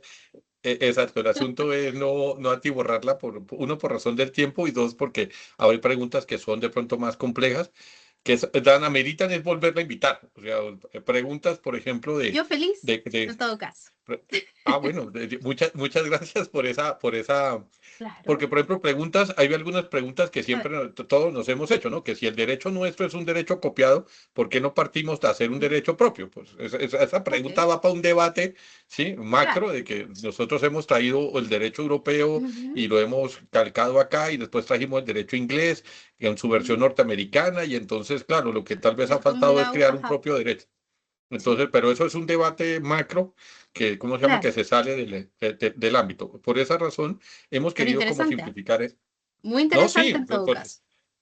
sí, sí, por eso decía que esa ameritaría es Ujú, invitarla nuevamente para que su merced nos dé su postura y no hay como a por la supuesto. carrera, sí, dando alguna apreciación. Digamos que nos surge Ujú, la siguiente inquietud. ok, Cuando su merced nos dice somos sujetos de derecho y ok. somos objetos de derecho, la pregunta es que, ¿de qué nos sirve? La pregunta es formal, ¿no? ¿De qué sirve cuando Ujú, la realidad le muestra a la persona que su derecho no es valorizado? La pregunta formal que hace el estudiante dice, ujú, por ejemplo, yo tengo derecho a un espacio en el ujú, sistema público de transporte. Una cuestión ok. sencilla. Transmilenio, que es el más conocido aquí en Colombia, que el metro no ha empezado a funcionar. Según lo que dicen, Transmilenio es Ujú, uno de los más costosos, cuesta casi $1, ¿sí? $1 pasaje ida, $1 pasaje de venida, es decir, $2 diarios tendría que gastarse la persona. Eso para ponerlo en términos de, digamos, estándar, ¿no? En términos, perdón, en ese es términos el más exactos. costoso de su país. Va a ser el más costoso, No, no, no, hay más costosos aquí, pero digamos que el sistema pero público público. Público me es el, refiero. es el sistema público más, Ya, ¿cómo se llama? De los sistemas públicos es más costoso, pero uno va metido como si fuera una salchicha en ya. una conserva Claro, por y está supuesto. pagando un sistema caro, ¿sí? Y está Ujú, pagando un sistema que debería ser eficiente, que debería ser eficaz, claro. que uno supuestamente está pagando un derecho, pero ahí le están vulnerando el derecho. O sea, todos los márgenes del Ujú, comercio, de la normatividad, de la libre autonomía de la persona, del ujú. respeto cívico, todo se vulnera. Y lo vulnera el propio Estado cuando dice, es que no mandamos toda la flotilla porque es que nos sale muy cara. Pero es que yo estoy pagando, y estoy pagando además de eso el servicio más costoso. No debería tener, ahí digo, ahí la pregunta que hace el estudiante es ¿cómo se llama? No habría una contravención o no habría una contralógica a eso de que yo soy ciudadano de derechos, tenga o no tenga plata, pero ni aun teniendo plata me dan derechos. Ya. Vamos por orden, les voy respondiendo una por una, ¿le parece? Ya. Tomo el guante. Tomo el guante. Bien, primero hay que tener un concepto de derecho aplicado a este caso, porque yo creo que cuando uno habla de derecho uno cree que todo es un derecho, ya, primero es como que no es una bolsa de gato, no vamos a meter todo, ya. El esfuerzo de poder definir derecho es como el esfuerzo de decir qué vino primero, ¿no es cierto? El huevo, la gallina, el huevo, es una cosa que no terminamos nunca. Si yo siento que en su carrera deben haber puntos de discusión donde nadie se pone de acuerdo, ya aquí está nuestro punto de discusión. ¿Por qué me doy toda esta vuelta? Hay personas que van a entender esto desde el punto de vista, vuelvo a lo mismo, como el consumidor de un servicio, la persona, ¿no es cierto?, que trabaja todo el día, que necesita llegar a su casa, ¿no es cierto?, y por tanto tiene que tomar el transporte público para hacerlo, porque dentro de su presupuesto, aquello, ¿no es cierto?, es la mejor opción. Pero esto es una decisión también estratégica que uno tiene, ¿no es cierto?, porque frente a la necesidad y de las diferentes oportunidades, uno escoge aquella, ¿no es cierto?, que parece ser más cercana a su propia realidad. Este ejercicio, ¿no es cierto?, que uno hace libremente y de forma autodeterminada, ¿no es cierto?, de su propia conducta, es un ejercicio sencillo desde el punto de vista de uno como un sujeto de derecho, o sea, un sujeto que goza de protección, ¿no es cierto?, de todo el aparataje, ¿no es cierto?, estatal. Ahora, véalo desde esta otra vereda, ya no como consumidor, sino quien administra el servicio, porque quiero que vean el sistema enfrentado un punto contra otro. El del propio servicio que va a decir, yo tengo que entregar una respuesta operativa que sea lo suficientemente poderosa, ¿no es cierto?, para poder controlar que mi sistema sea efectivo, ¿no es cierto? Que llegue a los puntos de control, ¿no es cierto? Que llegue a los puntos determinados donde va a recoger los pasajeros, que además de ello tenga una supervisión en mi maquinaria, porque sé que si sufre, ¿no es cierto?, algún desperfecto técnico, aquello me va a significar en cortar, ¿no es cierto?, todo este proceso en donde yo debo hacer el funcionamiento de los diferentes paraderos, de los diferentes puntos donde las personas se encuentran, y voy a hacer que mi servicio sufra, ¿no es cierto?, un desperfecto que ya no solamente queda en una sola maquinaria, en un solo registro, sino que va a hacer que todos aquellos, ¿no es cierto?, otros buses, o como le decía, Transmilenio, perdón, Transmilenio era la palabra, ya, que todos aquellos Transmilenios, ¿no es cierto?, que toman el mismo recorrido, tengan que subir a una mayor cantidad de pasajeros de lo esperable o lo que legalmente uno le pondría a poner como límite. Si respondemos, ¿no es cierto?, a un sistema de gobernanza, ¿no es cierto?, efectivo, tendríamos que tener, yéndolo a una ecuación sencilla, lo mismo. X cantidad, ¿no es cierto?, de servicio es igual a X cantidad de respuesta o necesidad que yo debo entregar. Si yo tengo 50 Transmilenio, que yo sé que cada uno de ellos, estoy mintiendo, yo no sé el tamaño de un Transmilenio, así que esto es un ejercicio ideológico, alcanzan 70 personas de cabida. Ya, yo sé que 70 es su nivel máximo y 50 sería algo más bien adecuado. Cuando el dueño de esto es el Estado, es una cosa distinta a cuando es un bien entregado por una persona privada. Porque la persona privada parece ser que es el que está como no tan ajeno al control y supervisión estatal, como que uno lo mira con malos ojos de forma inmediata y siente que él puede cometer los errores. Pero la realidad es que el Estado también los comete porque no es algo perfecto, es una entelequia humana, una creación humana. Nosotros no somos ajenos a decir, no, es que todo es perfecto aquí, todo es maravilloso, muy por el contrario. Así que si ustedes creían que yo iba a tener una postura para proteger y amparar estos errores institucionales, les voy a decir que se equivocaron porque yo soy la primerita en señalar todos los errores y aquello que debemos cambiar. No solamente con un sentido, ¿no es cierto?, de desprotección o con un sentido de decir el sistema es ineficaz, ineficiente y adiós, chao, murió. No, sino que también esto es una oportunidad para entregar un mejor servicio. Entonces, si yo sé que no doy cabida de forma institucional, quizás la solución, ¿no es cierto?, sería entregar una mayor cantidad de maquinaria, entregar, ¿no es cierto?, mejores dispositivos de la misma maquinaria, porque a lo mejor, no sé, estoy mintiendo, sufre un recalentamiento y eso hace que anden más lento, o sabes que no, la cantidad de asientos es ineficiente o están en muy mal estado y tenemos que hacer un cambio. Entonces, estas auditorías internas que yo debo tener, ¿no es cierto?, de forma sistemática, muchas veces son las que fallan. Muchas veces son las que no se hacen. Y ahí es donde se dice voy a recortar presupuesto y quien lo sufre primero es el ciudadano común. Y ese es el grave error que generalmente tienen los diversos estados, que uno lo mira como si fuera un accionar gubernamental, como una mera decisión que uno toma en una oficina de cuatro paredes y no piensas que la consecuencia lo va a sufrir el ciudadano promedio. Entonces, nosotros también tenemos un rol clave de cambio porque sabemos, al menos aquí en este país, de que tenemos un ministerio, ¿no es cierto?, de transporte y sabemos que es esa la persona que supervisa y que tiene el rol ejemplar de llevarlo a cabo. Pero obviamente este fue un ministro, ¿no es cierto?, que fue, en este caso, nombrado por un presidente de la República. Y volvemos a lo mismo. Con el derecho a sufragio se supone, ¿no es cierto?, que uno debiese escoger aquella decisión que más se acerca a nuestras propias necesidades. Entonces, dar una respuesta única para poder decir efectivamente esta es la solución a este problema, yo creo que es imposible desde el punto de vista de si tú no eres el dueño del control absoluto. Y si el Estado es el dueño del control absoluto, es algo más dificultoso porque son muchas manos las que pasan por ello y muchas decisiones que finalmente no se reflejan con el presupuesto total que debiera dar cabida a esa satisfacción. Y más aún si tiene un alto costo como el que ustedes me dicen. Uno debiera suponer entonces que el derecho debiera en este caso cubrir las necesidades al 360.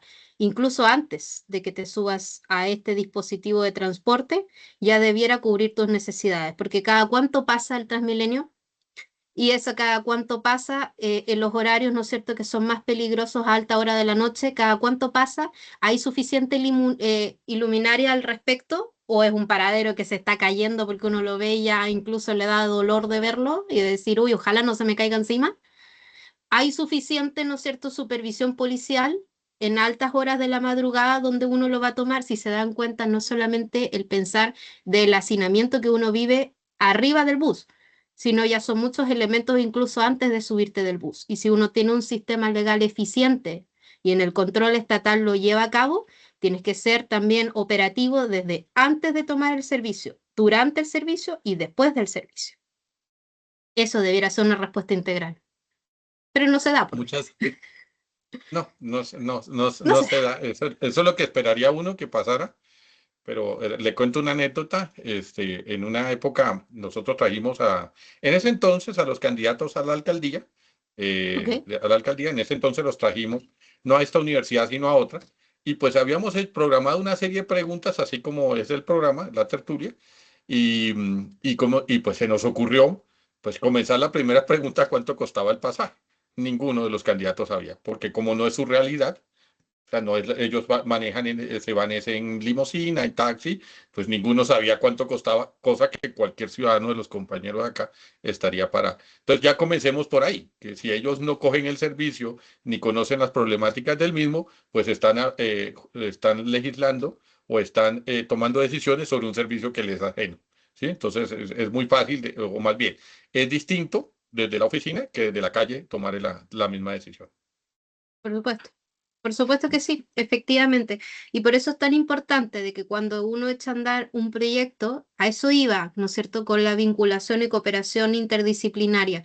No solamente necesito en este caso el punto de vista del que utiliza el transporte, sino también debo tener el punto de vista de personas que se dedican a la mecánica, de personas que se dedican a la seguridad, de personas que estén dentro del sistema policial, porque son muchos elementos que confluyen. Y si solamente lo van a hacer personas que no tienen ni pajarera idea al respecto de cómo funciona, estamos destinados al fracaso. Ahí sí que sí lo puedo decir abiertamente. Muchas gracias. Bueno, si te parece, pasemos a la segunda inquietud. Por Esa supuesto. lo cogimos como ejemplo, pero digamos Vamos. que digamos que nos interesa hacerte esta otra noción que tú nos has comentado acá Ujú. en el desarrollo temático. Cuando se hace uso de la tecnología, pareciese que las personas esperaban que la tecnología mágicamente resolviera los inconvenientes y problemas, ¿sí? Entonces, Claro. por ejemplo, en Colombia se ha utilizado, pues como era ir a radicar un derecho de petición, ir a radicar una queja, ir a poner una cuestión en juzgado, era todo un karma, ¿sí? Entonces lo que hicieron fue, mande un correo, ¿sí? Mande un Ya. correo que resulta más sencillo al Ujú. operador allá, simplemente destinarlo a cada juzgado y pues el proceso se simplifica. Y esos Ok. procesos de simplificación, te cuento así, aprovechando la pregunta, un familiar mío fue a poner una denuncia a la fiscalía y estando personalmente le dijo, no, no, no, tienes que meterte a la página y llenar el registro, o sea, tienes que llenar la situación porque ya no la atienden en forma presencial, se ha vuelto Ujú. virtualizado. Hemos pasado a confiar que la tecnología pareciese que fuera la forma de resolución del problema. Y ahí vemos un segundo problema. ¿Sí? ¿Por qué? Porque hay personas que están limitadas en el uso tecnológico.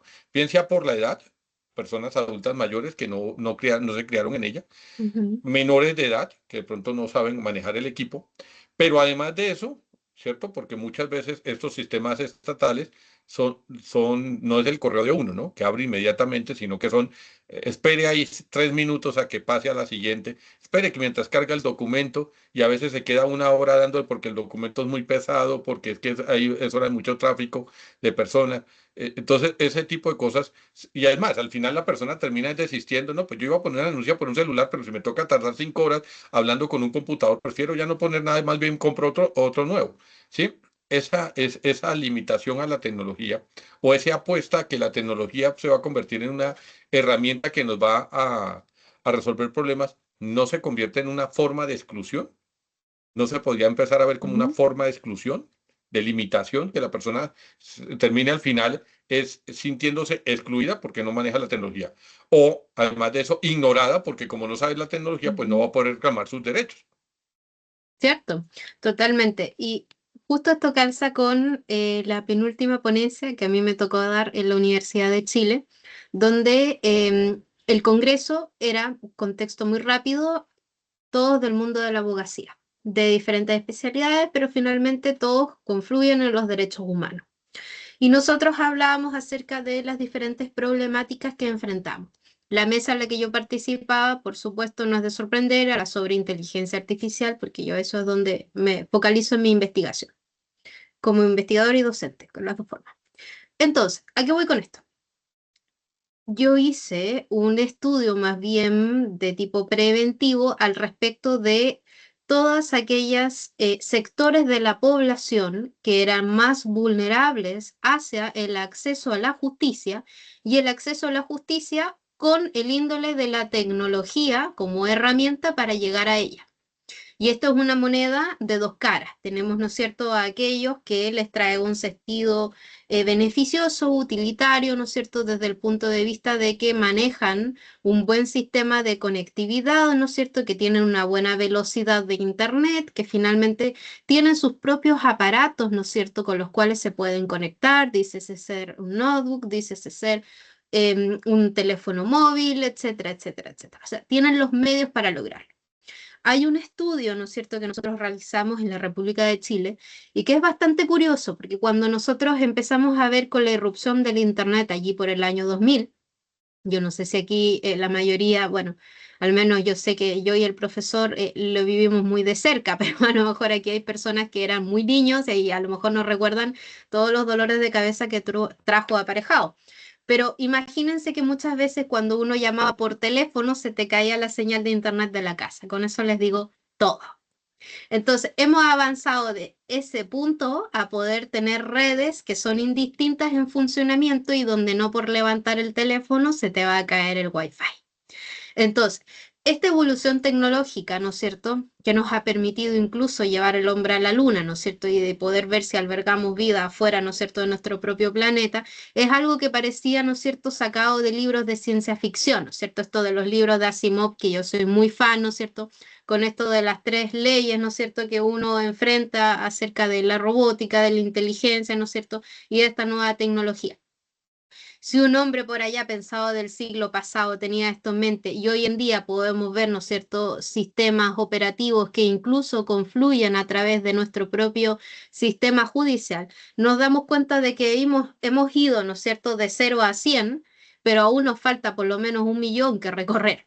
Entonces, en mi estudio yo también presentaba de que hay otros sectores de la población que son vulnerables y no solamente que parecen ser del rango etario, que son los que uno primero piensa, ¿no es cierto? Típico en la abuelita, en el abuelito que no sabe cómo funciona y llama al nieto para que lo ayude. No, sino también aquellos que tienen una geolocalización que es rural o que es en un lugar, ¿no es cierto?, donde la señal no llega. Entonces, si te das cuenta, no solamente pueden haber factores asociados a tu condición socioeconómica o a tu condición etaria, sino también desde el punto de vista del lugar donde tú vives. Aquí en Chile, en el año 2005-2006, hubo un censo. Nosotros lo realizamos cada 2 o 3 años, igual que en la mayoría de los países, pero la diferencia es que se incluyó el si tenían o no internet. Y nosotros vimos que cerca del 20% de nuestra población para ese entonces tenía un acceso de internet que por lo menos le permitía conectarse. Se hizo ese nuevo censo hace 2 años atrás y el 80,6% de la población de Chile hoy tiene internet y puede conectarse en un clic. Si se dan cuenta, han pasado por lo menos 15 años de uno a otro de los censos y hemos tenido un crecimiento demográfico en donde cada vez están interaccionando más con el sistema. Si los ponemos para cerrar, desde el punto de vista de uno como usuario del sistema judicial, claro, muchas veces la ley es más lenta que la transformación social. ¿Eso qué quiere decir? Pareciese ser que la tecnología es la panacea del siglo XXI, así como antes, cuando surgió la maquinaria a vapor, cuando pudimos prender una ampolleta de electricidad, cuando pudimos decir la primera computadora, o sea, siempre la humanidad va a estar creando, ¿no es cierto? Va a estar transformando, evolucionando. Muchas veces no vamos a poder dar cabida, ¿no es cierto?, a todas las necesidades que nosotros albergamos porque nuestras propias transformaciones son tan profundas que no podemos ir a la velocidad que uno debiera estimar para poder lograr el 100%, ¿no es cierto?, de esta satisfacción. Si tenemos problemas de conectividad en nuestros propios tribunales, porque nuestros propios magistrados no saben cómo utilizarla, que esa es la realidad de muchos de los casos, imagínense uno que con la vereda se tiene que conectar a una audiencia y tiene problemas que el internet se le queda pegado. Entonces, por eso muchas veces las personas prefieren ir a los propios tribunales para solucionarlo. ¿Y cuál es la dificultad de que quizás esa persona tuvo la oportunidad, pero aquella que vivía al interior de la República, que tiene que viajar por lo menos un día seguido para poder llegar a la capital y llegar donde está el tribunal, qué pasa con esa persona? Porque a lo mejor tú vas a tomar un Transmilenio y llegas, o dos ya, pero ¿y esa persona que tiene que viajar casi un día para llegar?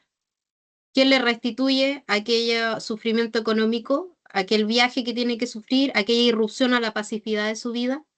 Entonces, el problema es más grande de lo que uno cree. Yo sí pienso en el efecto iceberg, donde uno ve la puntita y hacia abajo es gigante, una cosa monstruosa que uno ni se imagina.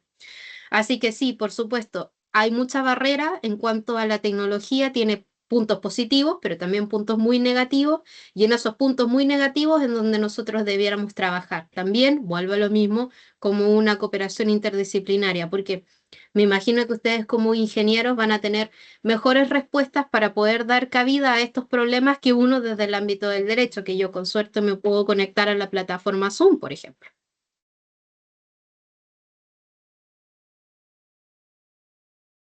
No, yo no, Yo, yo no, yo no, yo no me puedo conectar a la plataforma Zoom, o sea, yo sí, de todas las plataformas, la que más se me dificulta es la Zoom. Pero aprovecho de una vez para hacerte la última pregunta, porque por ok, razones de tiempo ¿cómo se llama? No quiero dejarte ir sin esta inquietud.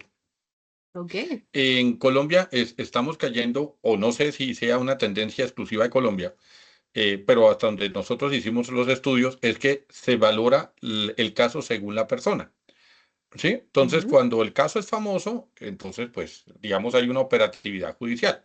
Cuando es ujú. una señora de un pueblito, como tú lo describes, allá metida en el Amazonas, pues entonces pareciera que a ella se le pueden vulnerar los derechos y no pasa nada.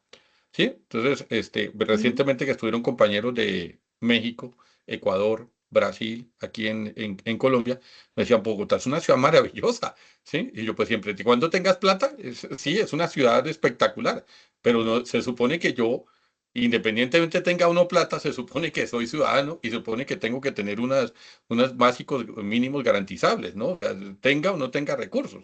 Pues Por porque si supuesto. la limitante va a ser en la parte económica, Ujú. lo digo porque, por ejemplo, aquí se volvió muy común que si te solicitan para un impuesto laboral, no miran que Ujú. tengas los títulos, los cartones o la experiencia, sino que si tienes perfil fitness, ¿sí? Que vas y haces gimnasio y, ¿sí me entendés? Y entonces, claro, yo digo, pues entonces Ok. yo quedé por fuera, porque yo soy el gordito sí, me entiendes, yo soy el gordito por fuera, entonces ya quedé por fuera de la contratación, entonces no tengo derecho a las mismas garantías, digamos, contractuales, porque se me está evaluando, es una cosa que está fuera de mi control, si le gusta o no, Ya. si le Ok. simpatizo o no al entrevistador.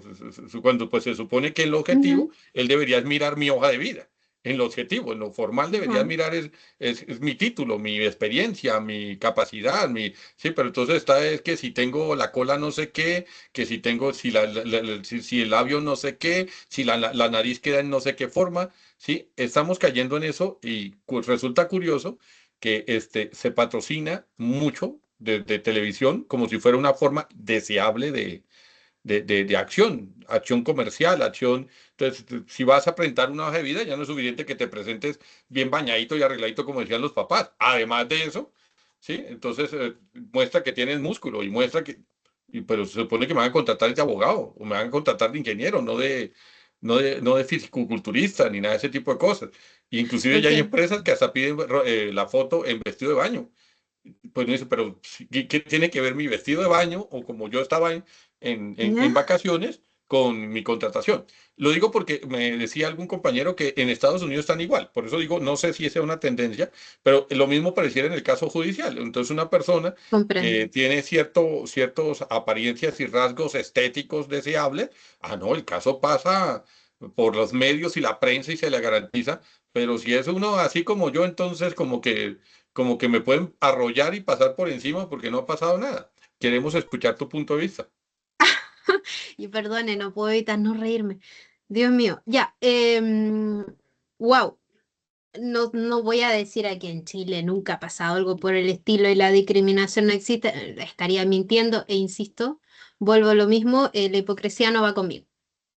Pero sí, desde el punto de vista de nuestra protección estatal, existen muchos mecanismos que evitan la discriminación activa. Por ejemplo, esto merece el reconocimiento del ámbito laboral. Dentro del derecho laboral nosotros tenemos leyes contra el acoso de todo tipo, sentido de la palabra, ¿no es cierto? Que esta ley Karim, que lo que busca finalmente es ponerle un alto, ¿no es cierto?, al empleador. Tenemos también leyes antidiscriminación activa, porque eres, por ejemplo, parte del efecto migrante, de la población migrante, o porque, por ejemplo, eres parte del pueblo aborigen o indígena, o porque eres mujer, o etcétera. Entonces, tenemos sistemas, por ejemplo, en el Ministerio de la Mujer, sistema de equidad, etcétera, que lo que buscan es fortalecer, ¿no es cierto?, el efecto positivo e ir en contra del efecto negativo que es la discriminación. Cuando yo les digo esto a mis estudiantes, todos me miran feo, pero lo voy a decir de igual forma, aunque me arriesgue al escrutinio público. La discriminación no es mala, y aquí todos me dicen, pero ¿cómo no es mala? No, porque la discriminación en sí no es mala, es la discriminación con efectos negativos la mala. Les pongo un ejemplo y con esto se aclara todo. Yo tengo una empresa de camiones, siempre pongo el mismo ejemplo, entre paréntesis. Ya, bueno, yo tengo, pero ustedes no lo saben, así que no importa.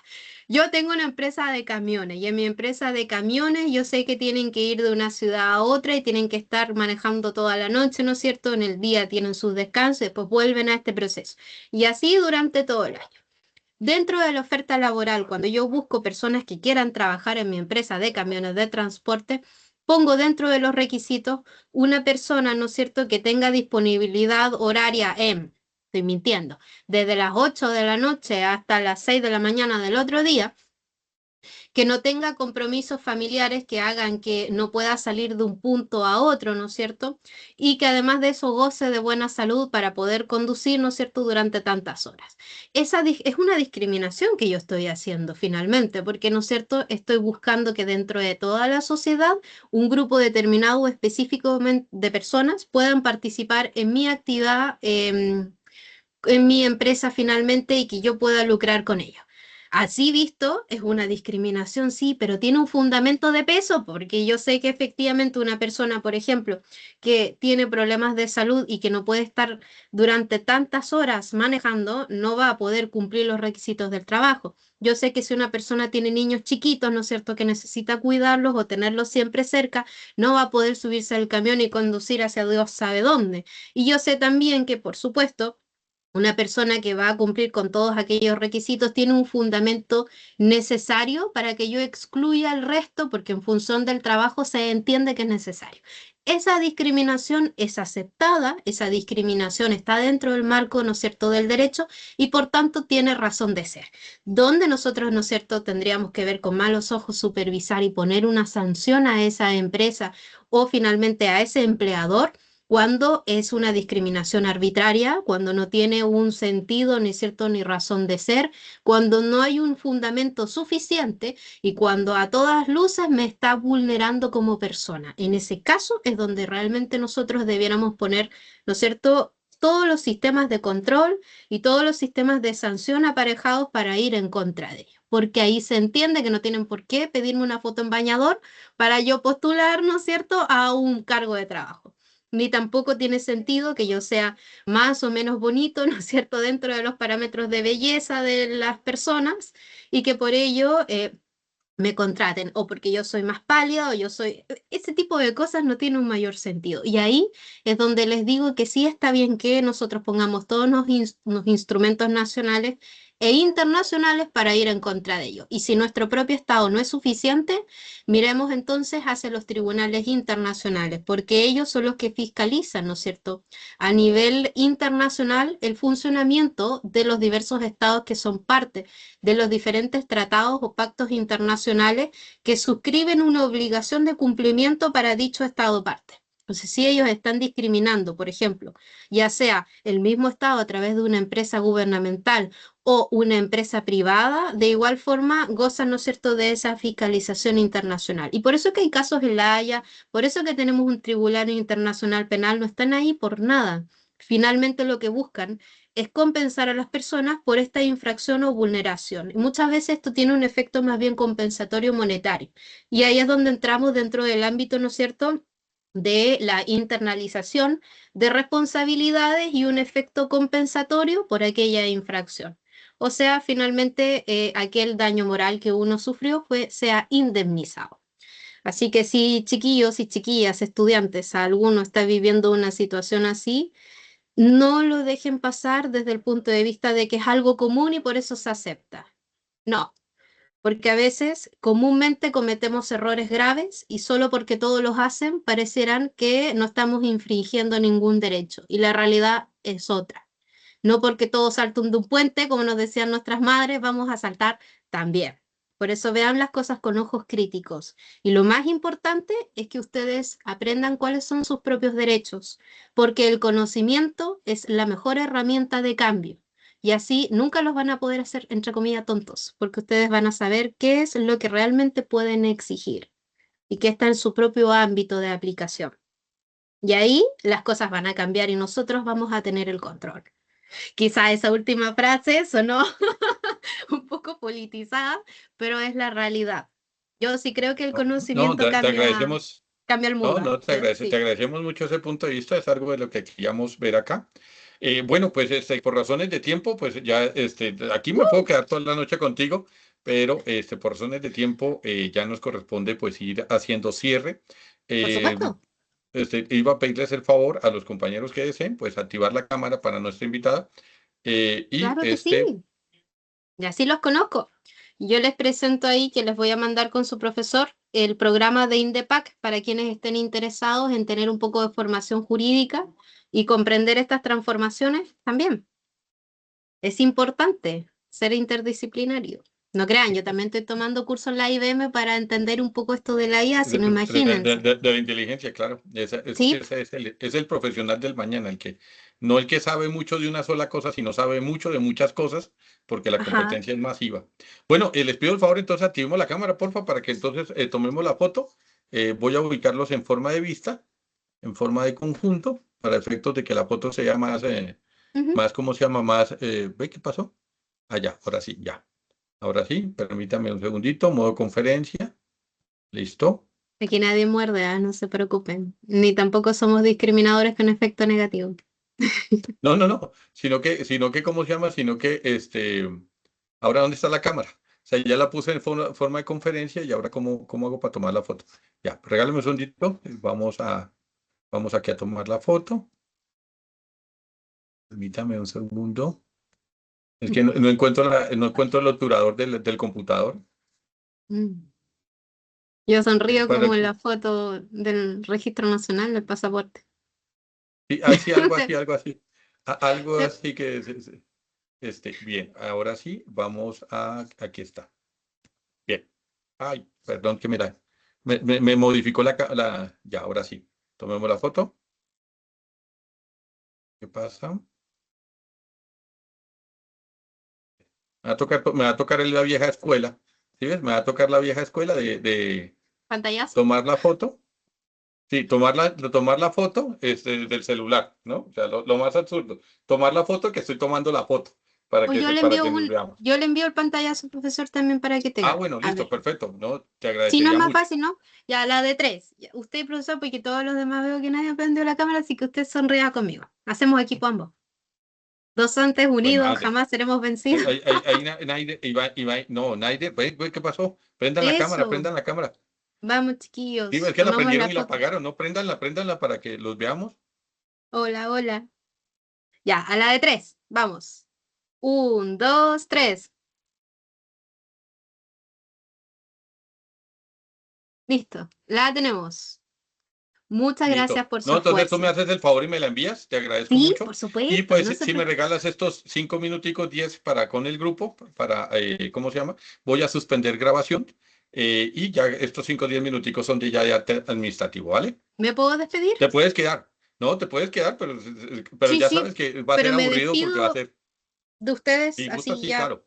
para dar final el cierre. Muchas gracias a cada uno de ustedes por haber escuchado, ¿no es cierto?, esta charla tan larga. Yo creo que ustedes ya van a estar algunos medios aburridos, pero yo creo que cuando uno se apasiona por un tema y lo hace de verdad de corazón, se nota la diferencia profesional. Yo creo que todo esto uno lo debe hacer desde ese punto de vista, sobre todo teniendo un tan buen profesor, ¿no es cierto?, que se nota que pone el corazón en cada una de las acciones, y este ejercicio de traerles a entidades de la comunidad internacional también los ayuda a ustedes como profesionales porque van a tener un logo de excelencia distinto, van a tener competencias distintas, y créanme que el día de mañana uno lo agradece bastante.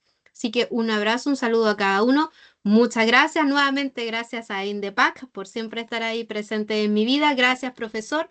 Todos invitados al Congreso, ¿no es cierto?, internacional e interdisciplinario de Derecho e Ingeniería en Inteligencia Artificial, donde vamos a tener más de 15 países participando y donde, por supuesto, su profesor es uno de nuestros invitados, invitadísimos de honor. Muchísimas gracias y que viva el mundo de la academia. Esto fue Iván Hermosillo Illanes de la República de Chile. Misión cumplida. Muchas gracias, te agradecemos la participación.